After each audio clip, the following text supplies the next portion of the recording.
نحمدہ و نصلی علی رسولہ الکریم اما بعد فاعوذ باللہ من الشیطان الرجیم بسم اللہ الرحمن الرحیم۔ ہم اپنے وقت کو ضائع کرنے والے اسباب پر غور کر رہے تھے کہ کون سی چیزیں ہمارے وقت کی دشمن ہیں اور جن کے باعث ہم زندگی میں کوئی اچھا کارنامہ سر انجام نہیں دے سکتے، تو وہ کون کون سے اسباب ہیں۔ کل ہم نے 10 نفسیاتی بیماریاں پڑھیں کہ جو نفسیاتی طور پر ہمیں ہمارے وقت کو ضائع کرنے کا مشورہ دیتی ہیں یا جن کے پیچھے لگ کر ہم اپنا وقت ضائع کرتے ہیں۔ آج ہم ان 5 تصوراتی بیماریوں کا تذکرہ پڑھیں گے کہ ہمارے جو تصورات ہیں، ہمارے خیالات ہیں، ہمارے افکار ہیں، وہ کس حد تک ہمارا وقت ضائع کرتے ہیں، کس حد تک ہمیں مجبور کرتے ہیں کہ ہم خام خواہ کی زندگی گزاریں، بے فائدہ زندگی گزاریں، خام خواہ کی بے فائدہ زندگی گزاریں اور ہمیں معاشرے کا کوئی کارآمد فرد نہیں بننے دیتے۔ تو یہاں پہ پہلی جو مرض ہے، وہ جس کو ہم تصوراتی مرض کہتے ہیں، وہ ہے جھوٹی امید۔ جھوٹی امید، خام خواہ کی امیدیں قائم کرنا، کسی چیز کے بارے میں، کسی کام کے بارے میں زیادہ تر وقت امیدوں پر گزارنا۔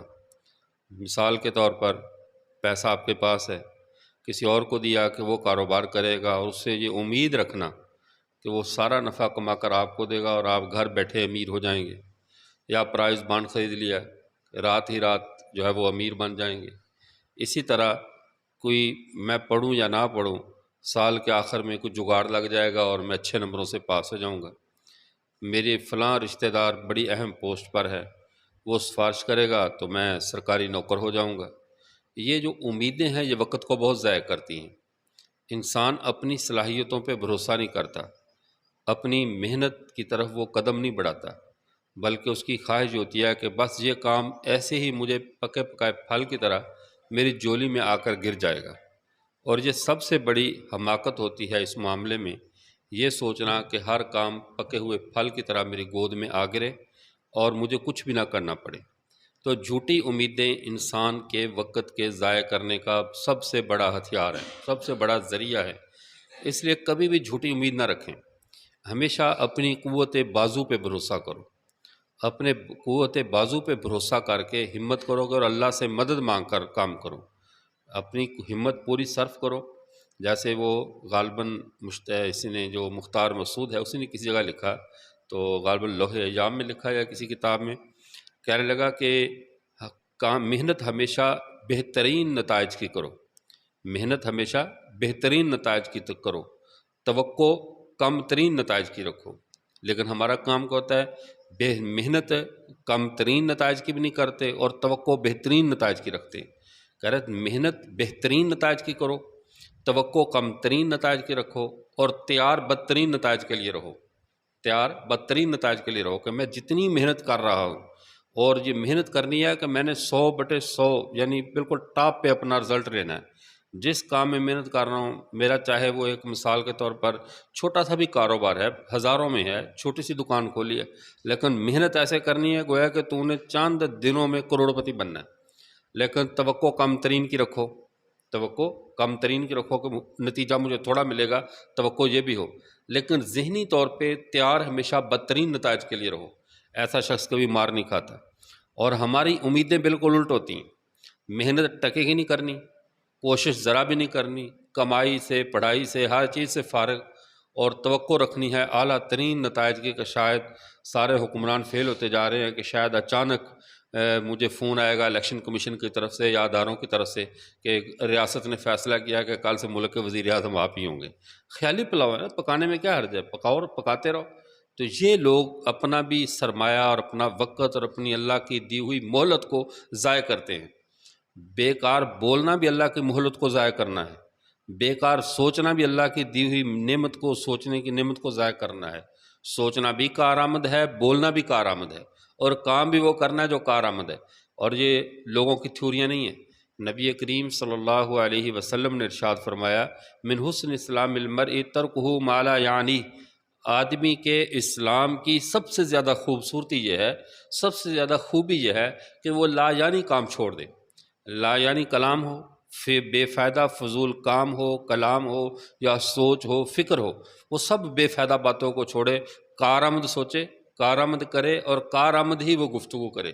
تو یہ جھوٹی امیدیں جو ہیں یہ ہمیشہ انسان کے وقت کو ضائع کرتی ہیں۔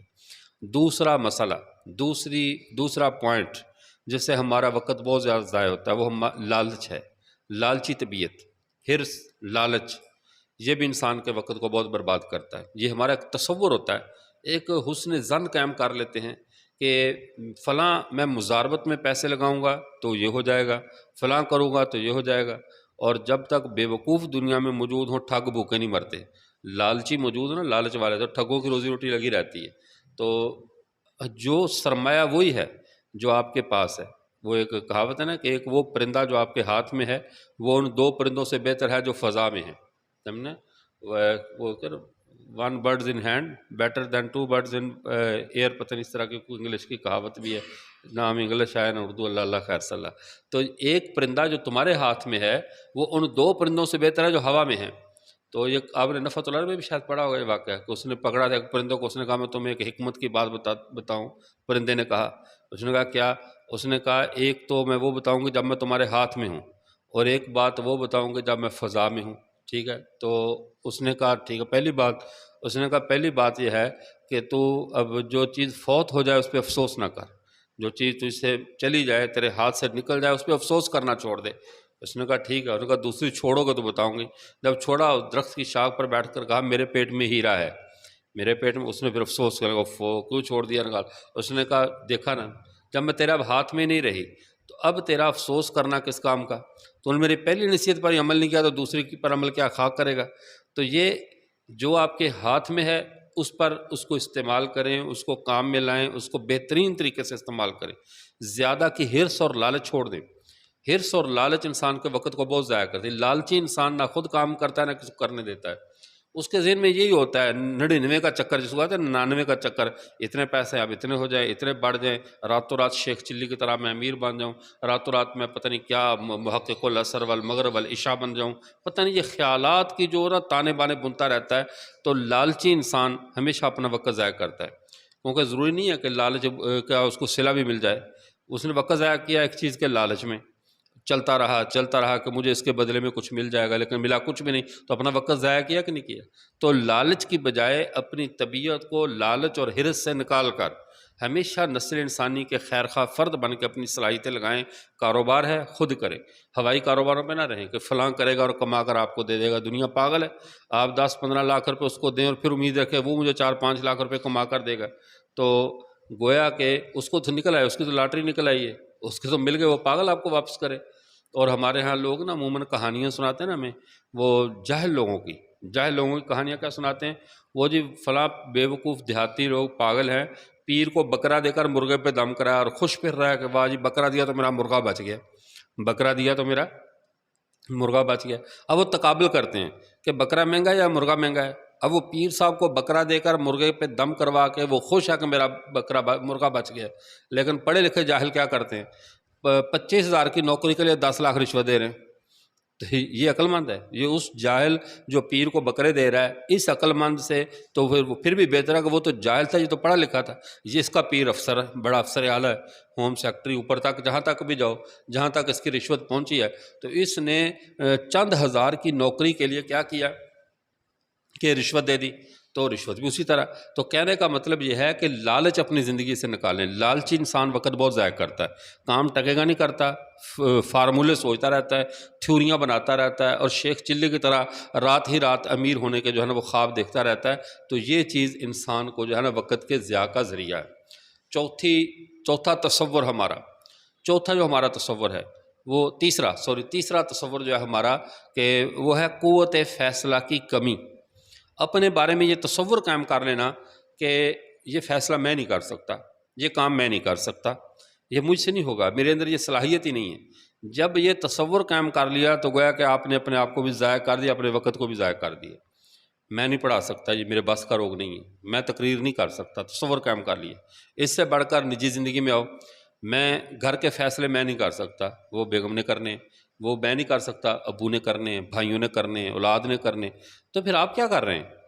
جب سارے آپ کے فیصلے جو ہے وہ آپ کی قوت فیصلہ آپ میں ہے ہی نہیں، تو پھر آپ کیا کر رہے ہیں؟ آپ تشریف لے جائیں دنیا سے، خام خواہ بوجھ بنے ہوئے معاشرے پہ۔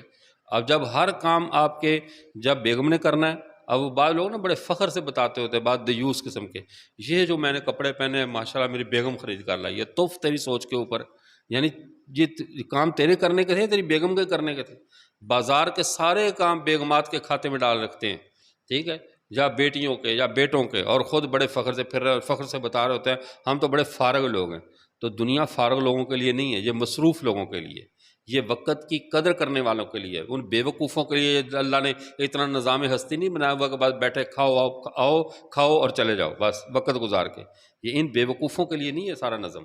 ہاں اللہ کی رحمت سے چلتے رہیں، ٹھیک ہے، چلتے پانی میں تنکے بھی بہتے رہتے ہیں، جب نظام کائنات چل رہا ہے تو تم بھی پل رہے ہو، وقت گزار کر چلے جاؤ، معاشرے کا تم مفید فرد نہیں ہو اگر تمہیں اپنا خود تمہارے اندر قوت فیصلہ نہیں ہے، تم دوسروں کے فیصلوں کے انتظار میں بیٹھے رہتے ہو۔ ہمارے انڈیا کے ایک دوست ہیں مولانا شاہ جہان صاحب، یہ واٹس ایپ پر ان کے عموماً ہم بیانات سنتے رہتے ہیں، مدن پلی ہے کوئی انڈیا دہلی کے قریب شاید، اور ان کا انداز گفتگو ایک تو بہت اچھا ہے، تو انہوں نے بڑے ایک سٹائل میں نا بڑے وہ ان کے ایک تو ان کا دل پذیر سا انداز ہے کہ عوام الناس میں گفتگو کرتے ہیں نا تو وہ لوگوں کے دلوں پہ اثر کرتی ہے وہ بات۔ کہنے لگے کہ عورتوں کے معاملے میں، کہنے لگے یہ جو عورتیں ہیں نا، یہ جو بے پردہ پھرتی ہیں بازاروں میں اور جس طرح گھومتی ہیں، ان کا کوئی والی وارث نہیں، کبھی نامحرموں کے ہاتھ میں ہاتھ دے کر چوڑیاں ڈلوا رہی ہیں، کبھی مہندی کے ڈیزائن بنوا رہی ہیں، تو بڑے اسٹائل سے کہنے لگے ان سب کو چاہیے یہ مر جائیں ان سب کو چاہیے یہ مر جائیں۔ کیوں؟ جب تم نے اللہ کی بھی نہیں ماننی، رسول اللہ کی نہیں ماننی، اپنے خامد کی نہیں ماننی، تو زمین پہ رہ کے کرنا کیا ہے؟ مر جاؤ، جان چھوڑو، زمین پاک کرو۔ تو وہی حال میں کہتا ہوں کہ جس بندے میں خود قوت فیصلہ نہیں ہے، خود اپنی اولاد کا فیصلہ نہیں کر سکتا، میں نے شادی کہاں کرنی ہے، کیا نہیں کرنی، بچوں کو کہاں بیاہنا ہے، کہاں ان کی نوکری کروانی، کون سی تعلیم دلوانی ہے، ہر معاملے میں یا اوپر کی طرف دیکھ رہا ہے، یا سوئٹزرلینڈ کی طرف دیکھ رہا ہے، یا سالوں کی طرف دیکھ رہا ہے، یا بچوں کے ماموں کا یہ فیصلہ ہے، بچوں کے چاچو کا یہ فیصلہ ہے، تایا ابو جو کہتے ہیں، تو کیا کہتا ہے؟ تیری بھی کوئی حیثیت ہے یا نہیں ہے؟ کبھی بیگم کی بات مان رہا ہے، کبھی فلاں کی نہیں، ادب بڑوں کا اپنی جگہ، لیکن تم میں خود اپنے معاملات میں فیصلہ کرنے کی قوت ہونی چاہیے۔ اگر تمہیں قوت فیصلہ نہیں ہے، تمہارا ایک ایک منٹ ضائع ہو رہا ہے، ایک ایک لمحہ تم اپنا ضائع کر رہے ہو، چونکہ معاشرے میں وہی شخص کردار ادا کرتے ہیں جن کا اپنے بارے میں یہ تصور ہو کہ میں فیصلہ کر سکتا ہوں، اور جو اپنے بارے میں جن کا یہ تصور نہ ہو کہ میں فیصلہ نہیں کر سکتا، میں تو غلام ہوں، وہ جی دورہ حدیث کر لیا، اب میرے بڑوں نے فرما دیا کہ تو نے ادھر جانا، نہ تیری ادھر طبیعت ہے جانے کی، نہ تیرا وہ فن پڑھنے کو دل کر رہا ہے، نہ کچھ اور، بس تیرے اندر خود قوت فیصلہ نہیں ہے۔ جب خود قوت فیصلہ نہیں ہے تو بس تو ایک بیل ہے، جہاں رسی پکڑی وہ آگے دے دیا اس نے، وہ گدھے کے اوپر بوجھ لاد کر لے جا رہے تھے نا چور، تو راستے میں کوئی آدمی لے کر جا رہے تھے گدھے کے اوپر، تو آگے سے چور آ گئے، ڈاکو آ گئے نا، تو انہوں نے کہا بھاگو بھاگو، گدھو کہہ رہے تم بھی بھاگو، انہوں نے کہا ہم بھاگ کر کیوں اپنا وقت ضائع کریں، جب ہماری قسمت میں بوجھ اٹھانے لکھا ہے، تمہارا نہیں تو ان کا صحیح، تو ہم نے تو بوجھ اٹھانا ہے نا، تو آج تمہارا بوجھ اٹھا رہے، کل ان کا اٹھا لیں گے، ہم کیوں بھاگے، بھاگو تم۔ تو سوال یہ ہے کہ جب تم نے بوجھ اٹھانا لوگوں کے مشوروں کا، خود تمہارے اندر کوئی قوت فیصلہ ہی نہیں ہے، تو پھر خام خواہ زمین پر بوجھ ہیں، آپ وقت ضائع کر رہے ہیں، اپنا وقت ضائع کر رہے ہیں، اپنے متعلقین کا وقت ضائع کر رہے ہیں، سارے معاملات لوگوں کو سپرد کرو اور دنیا سے تشریف لے جاؤ، کوئی ضرورت نہیں دنیا کو ایسے نکارا انسان کی کہ جو اپنا فیصلہ بھی نہ خود کر سکے، اپنے مستقبل کی تعیین بھی خود نہ کر سکے اور اپنے وقت کو قیمتی نہ بنا سکے۔ چوتھی مرض جو ہمارا تصور ہوتا ہے وہ خود کو ناگزیر سمجھنا، خود کو ناگزیر سمجھنا۔ ناگزیر سمجھنا کیا ہے؟ میں نہیں ہوں گا تو یہ کام نہیں ہوگا، میں ہوں تو یہ کام ہوگا، میرے ساتھ ہی رونق بہار ہے، میں ہوں تو یہ ہے، میں نہیں کر سکا تو کوئی بھی نہیں کر سکے گا۔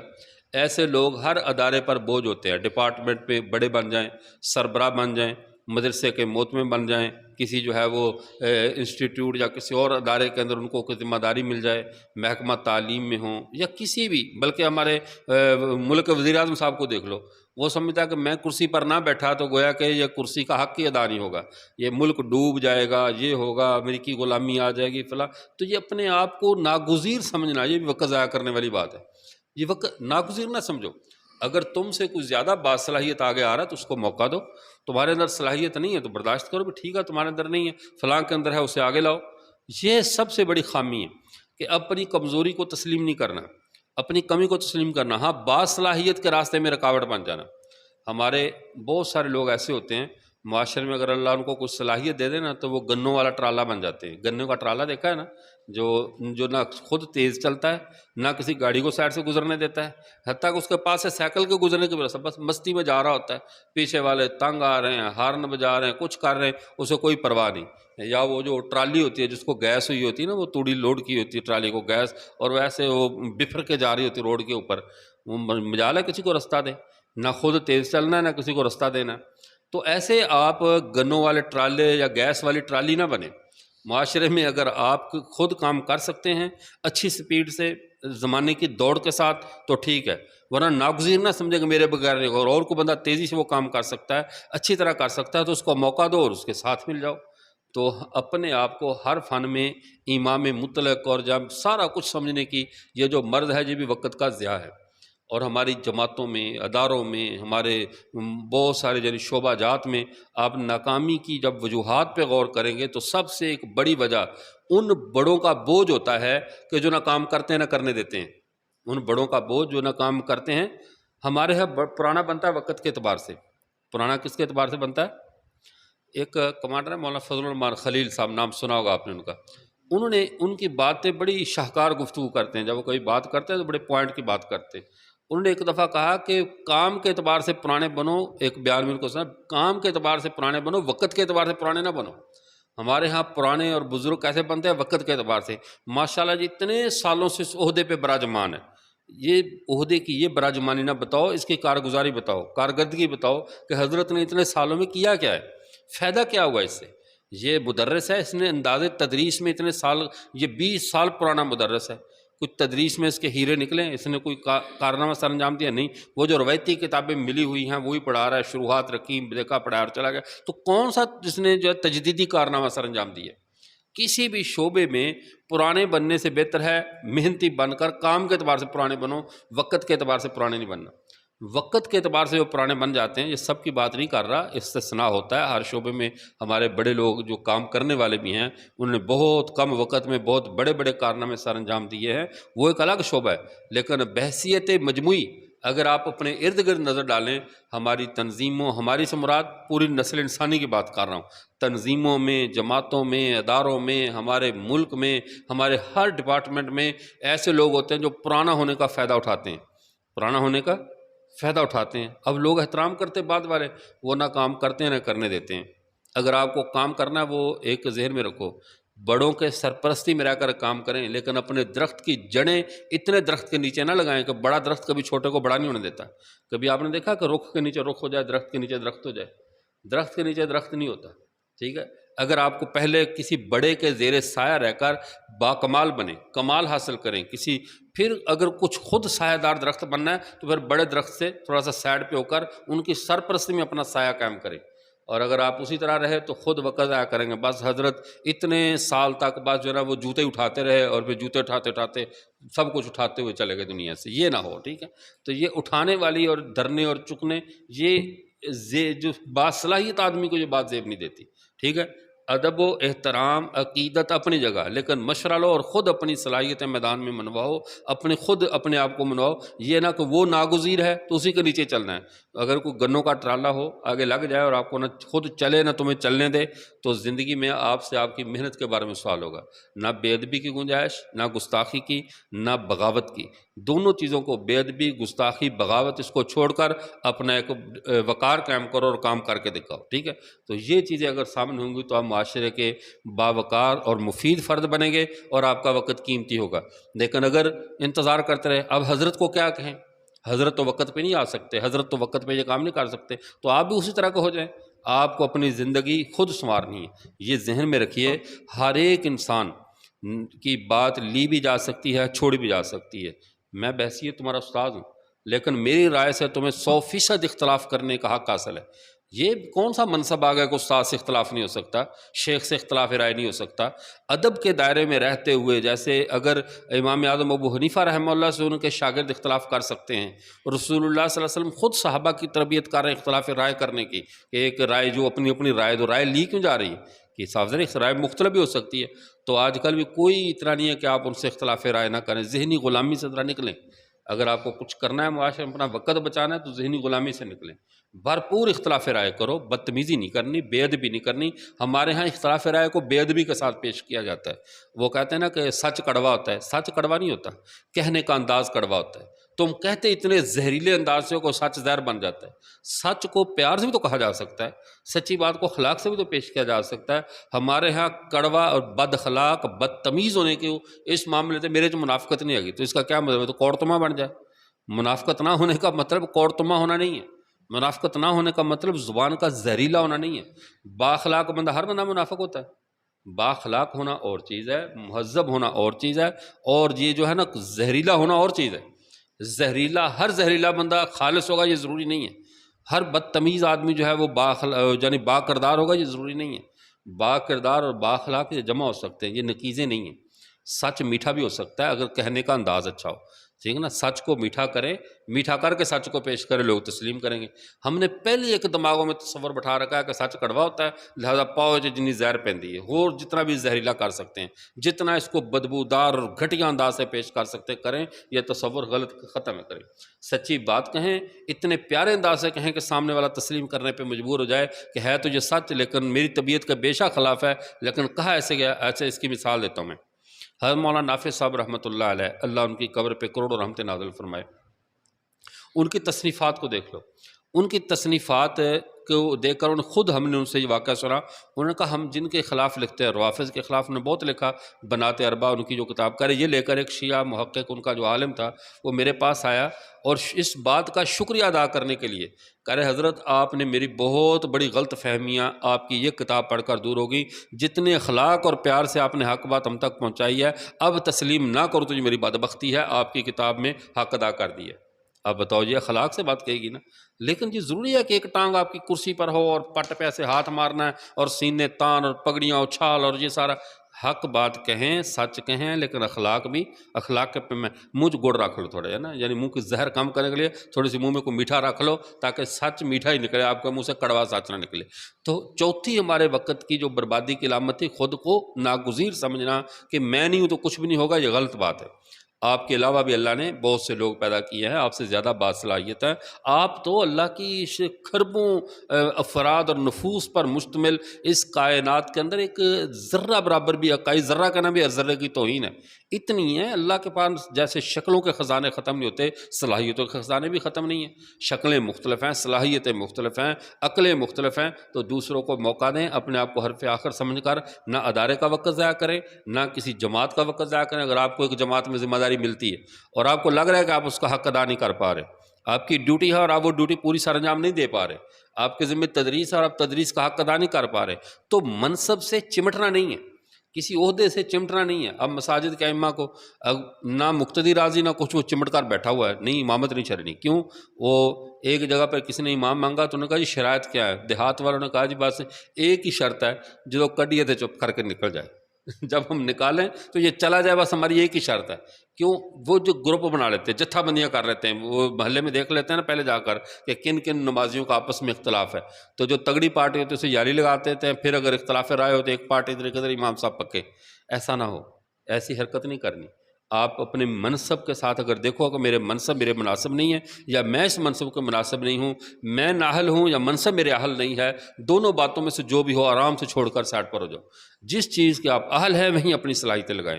جو تدریس آپ کے اداروں میں کتابیں تقسیم ہوتی ہیں نا، تو پوچھا جاتا ہے یہ چونکہ ہمارے بڑے کا بیٹا ہے تو بڑے کے بیٹے کو کتاب بھی بڑی دے دو، رو چاہے جمال القرآن کی شرح پوچھتا پھر رہا چاہے، سمجھائی نا بات؟ تو یہ عہدے اور اس کا منصب اور خاندانی وجاہت دے کر ذمہ داری نہیں دینی چاہیے، ذمہ داری بندے کی صلاحیت دیکھ کر دو۔ اگر آپ کو ایسی ذمہ داری دی جائے جو آپ کے نہ مزاج ہے، نہ آپ کی اس پہ تیاری ہے، نہ آپ اس منصب کے اہل ہیں، صاف انکار کر دو جی میں اس کا حل نہیں ہوں، مجھے نالائقوں کے کھاتے میں رکھ لو، وہ ٹھیک ہے، میں بے شک دورہ حدیث کیا لیکن میں فلاں فلاں کتب پڑھا سکتا ہوں یا فلاں شعبے میں کام کر سکتا ہوں، یہ شعبے میں اچھا رزلٹ نہیں دوں گا، بات واضح رکھ دو۔ پھر بھی اگر وہ آپ پر زبردستی کریں گے جو آپ کرو، تو پھر اند اللہ وہ خود جواب دیں گے، پھر آپ جواب دے نہیں ہیں، ٹھیک ہے؟ آپ کا کام ہے دیانتداری سے بتانا۔ پانچویں جو علامت ہے تصور، ہمارا جو پانچواں تصور ہے جو ہمارا وقت ضائع کرتا ہے، وہ ہے احساس برتری۔ احساس برتری، اچھا یہ بھی ذہن میں رکھے، اپنے آپ کو بڑا سمجھنے کا احساس، میں بڑا ہوں میری فضیلت زیادہ ہے، میری قربانیاں زیادہ ہیں، میں بہت کچھ زیادہ ہوں۔ تو یہ جو بڑا سمجھنے کا احساس برتری ہے نا، در حقیقت یہ احساس کمتری کی ہی ایک بدترین شکل ہے۔ احساس کمتری کا نام ہی احساس برتری ہے نا۔ اس میں جب آدمی اپنے آپ کو بڑا سمجھتا ہے، گویا کہ چھوٹا سمجھ کر ہی بڑا سمجھ رہا ہے کہ یار ان کے سامنے میں بڑائی بیان کروں، اس کے دل میں کیوں یہ خیال ہے کہ میں بڑائی بیان کروں؟ یعنی اس کے دماغ نے ان کو بڑا سمجھا تو یہ اوپر ہونے کی کوشش کر رہا ہے۔ جب ایک آدمی پہلے اوپر بیٹھا ہے تو وہ اوپر جہاں اور سیڑھی لگا کر چلنے کی کوشش کرے گا، وہ کون کرے گا؟ جو پہلے اپنے آپ کو سمجھے گا میں نیچا بیٹھا ہوں، وہ کوشش کرے گا میں آگے آؤں۔ تو جب آدمی احساس برتری آ جاتا ہے، پھر وہ کارگزاریاں سنانی شروع کر دیتا ہے، وقت ضائع کرتا ہے، اپنا بھی دوسروں کا بھی۔ میری کارگزاری سے اس کا کیا تعلق ہے؟ میرے معاملات سے اس کا کیا تعلق ہے؟ بعض بیوقوف لوگ آتے ہیں، وقت سنانا شروع کر دیتے ہیں، میں نے یہ کیا، میں نے وہ کیا، ابھی تو نے کیا تو ہم کیا کریں؟ کر لیا، جا، اللہ تعالیٰ بھلا کرے، معاف کر، ہمیں بھی کوئی کام کرنے دے، ہمارا وقت کیوں ضائع کر رہا ہے؟ کسی فوجی کو پوچھ لو تیری یونٹ کون سی ہے، تو وہ یونٹ کے نٹ بولٹ بھی کھول کے بتا دیتا ہے تفصیل سے، جی یہ یونٹ ہے، یوں ہے، میں نے وہاں ٹریننگ کی۔ یار اس سے میرا کیا تعلق ہے؟ اچھا، کسی عالم سے اور بسا اوقات ہوتا ہے فرضی کاروائیاں، فرضی اپنے فضائل سنانے۔ مجھے کسی نے فون کیا، میں نے یہ جواب دیا، یہ بھی میں کی ایک مرض ہے، یعنی میں اور میں، بس یہ ایسی گندی مرض ہے، اللہ کی پناہ، کہ مجھے فون کیا، میں نے یوں کہا، اس نے یوں کہا، وہ کون ہے، فون کس نے کیا، کوئی عطا پتہ نہیں۔ فرضی سائل ہے اور فرضی موصول ہے، اور کہانی سنا کر اظہار کیا کرنا چاہتا ہے کہ میرا علم اتنا زیادہ ہے کہ مجھے لوگ پوچھتے ہیں تو میں یوں جواب دیتا ہوں۔ تو یہ عجب ہے یا نہیں؟ یہ عجب ہے یا نہیں؟ کبھی ہمارے اکابر نے فتوے دے کر آج تک لکھا ہے کہ میں نے یہ فتویٰ دیا؟ مجھ سے سوال ہے، جو کہتے ہیں نا، کہہ رہا ہے دریا کی طغیانی سے سمندر کا سقوط، جس کا جتنا ظرف ہے وہ اتنا ہی خاموش ہے۔ جس کا جتنا پرنالہ ہوتا ہے نا، پانی اس کا اپنا بھی نہیں ہوتا، کم ہوتا ہے، شور ایسا مجال ہے کہ رات کو سو جائے، پرنالہ ساری رات درل درل پتہ لگا رہتا ہے، کیونکہ پانی کم اور شور زیادہ۔ اور سمندر دیکھو، پانی زیادہ اور شور کم۔ جس بندے کے پاس جتنا علم زیادہ ہوگا، حلم زیادہ ہوگا، تحمل ہوگا، اتنی ہی اس میں عاجزی زیادہ ہوگی، اتنا ہی اس میں کارگزاریاں کم ہوں گی، اتنا ہی اس میں یعنی فنائیت ہوگی۔ اور جتنا کم ہوگا اتنا ہی ماشاءاللہ کارگزاریاں آپ سنیں گے، آپ ایسے ایسے زمین مشرق مغرب کے کلابے ملتے ہوئے دیکھیں گے، آپ دنگ رہ جائیں گے۔ اور اس کی ایسے بندوں کی مجلس میں بیٹھ کر آپ کے پاس سوائے مرعوبیت کے کچھ حاصل نہیں ہوگا۔ بڑا وہ ہوتا ہے جس کی مجلس میں کوئی خود کو چھوٹا نہ سمجھے، بڑا وہ ہوتا ہے۔ آپ کسی بڑے کی مجلس میں بیٹھو گے نا، تو آپ کو اتنی عزت دے گا اور آپ کی ایک ایک بات کو اتنی توجہ سے سنے گا، اس کو اپنی سنانے کی فکر نہیں ہوگی، وہ آپ کی سننے پہ غور کرے گا۔ یہ بڑوں کا کام ہوتا ہے۔ تو جو چھوٹے ایمرجنسی میں بڑے بن جاتے ہیں نا، کہ یادگار اسلاف ہوتے ہیں، کہ پتہ نہیں وہ نمونہ اسلاف، کافی کچھ آج کل تو القابات آئے ہوئے ہیں، ہم نے تو اشتہاروں میں نام پڑھنے میں چھوڑ دیے بھی، کہ نا یہ خام خواہ کہ یہ بھی وقت کا ضیاع ہے، کہ القابات ڈھونڈتے رہو، کیا بننا ہے کیا نہیں، کیا اس میں اس نام کا کیا مطلب، اس کا کیا مطلب ہے، یہ سب مارکیٹ کی نا ٹریڈ مارکنگ ہے نا، وہ چلتے چلتے سیدھی بات صاف آپ کو بتاتا ہوں۔ اللہ آپ کو صلاحیت دے، جو اہل اللہ ہیں ان کے قدموں میں جا کر بیٹھو، آپ کو علم ملے گا۔ ان کی مجلس میں آپ خود کو چھوٹا اور گھٹیا نہیں سمجھیں گے، لیکن جس کی مجلس میں جا کر آپ احساس کمتری کا شکار ہونے لگ جائیں، کاش حضرت کی گاڑیاں جتنی میری بھی گاڑیاں ہوں، حضرت کے گارڈ جیسے میرے بھی گارڈ ہوں، حضرت کی وہ ہے نا وہ پروٹوکول اور کوٹھیوں جیسی میری بھی کوٹھیاں ہوں۔ اگر بڑوں کی مجلس میں جا کر آپ کے دل دنیا کی طرف مائل ہو رہا ہے، دوبارہ اس مجلس میں نہ جانا۔ اور اگر کسی کی مجلس میں بیٹھ کر آپ کے دل میں یہ احساس پیدا ہو رہا ہے، اے اللہ مجھے بھی توبہ کی توفیق عطا فرما، میں بھی انشاءاللہ آئندہ گناہ نہیں کروں گا، میں بھی آخرت کی فکر کروں گا، دل میں خوف خدا، اللہ اور اللہ کے رسول کی محبت پیدا ہو رہی ہے، اس کی مجلس میں بار بار بیٹھو، اس بندے کی مجلس سے لائق ہے کہ تمہیں اللہ کے قریب کر دے گی۔ احساسات ہو جاتے ہیں، ہر بندہ اتنا بدھو نہیں ہوتا کہ جناب اس کو جو بتاؤ وہی کرتا ہے۔ دل کے اندر بھی ایک مفتی بیٹھا ہے جو بتا رہا ہوتا ہے کہ یہ مجلس تجھے اللہ کے قریب کر رہی ہے، دنیا کے قریب کر رہی ہے۔ تو بہرحال جو احساس برتری کے شکار بزرگ ہوتے ہیں کہ ہم انا ولا غیری، جن کہتے ہیں بز رگ، بزرگ نہیں بز رگ، بز کہتے ہیں بکری کو فارسی میں، بکری کے رگ والے جو ہر وقت میں کرتے رہتے ہیں، میں نے یہ کیا، میں نے وہ کیا، میں نے فلاں کیا، یہ آپ کا وقت ضائع کر رہے ہیں، آپ کا بھی اور اپنا بھی۔ آپ اپنا وقت بچائیں، آپ دنیا میں لوگوں کی کارگزاریاں سننے کے لیے پیدا نہیں ہوئے، آپ اپنی کارگزاری رقم کرنے کے لیے پیدا ہوئے ہیں۔ آپ نے اپنی تاریخ رقم کرنی ہے، دوسروں کی نہیں۔ یہ نہیں ہے وہ کسی نے پوچھا نا کہ وہ جب وہ ورلڈ ٹریڈ سینٹر گرا کے کیا خیر خبر ہے، تو اس نے کہا ہم مسلمان قوم خبریں سنانے والے نہیں، خبریں بنانے والے ہیں۔ ہمارے نام سے خبریں بنتی ہیں، ہم خبریں سنایا نہیں کرتے۔ جو خبریں بنانے والے ہوتے ہیں نا کارگزاریاں، وہ کارگزاریاں سناتے نہیں ہیں، اور کارگزاری وہی سناتے ہیں جن کی کوئی ہوتی نہیں ہے، ٹھیک ہے نا، جن کی کوئی کارگزاری ہوتی نہیں ہے، فرضی ہے نا، مفروضے۔ تو مفروضے سنانے والے، سننے والے سارے اپنا وقت ضائع کرتے ہیں۔ آپ کا وقت بہت قیمتی ہے، آپ کارگزاری بنانے میں وقت لگائیں، سنانے اور سننے میں نہیں لگائیں۔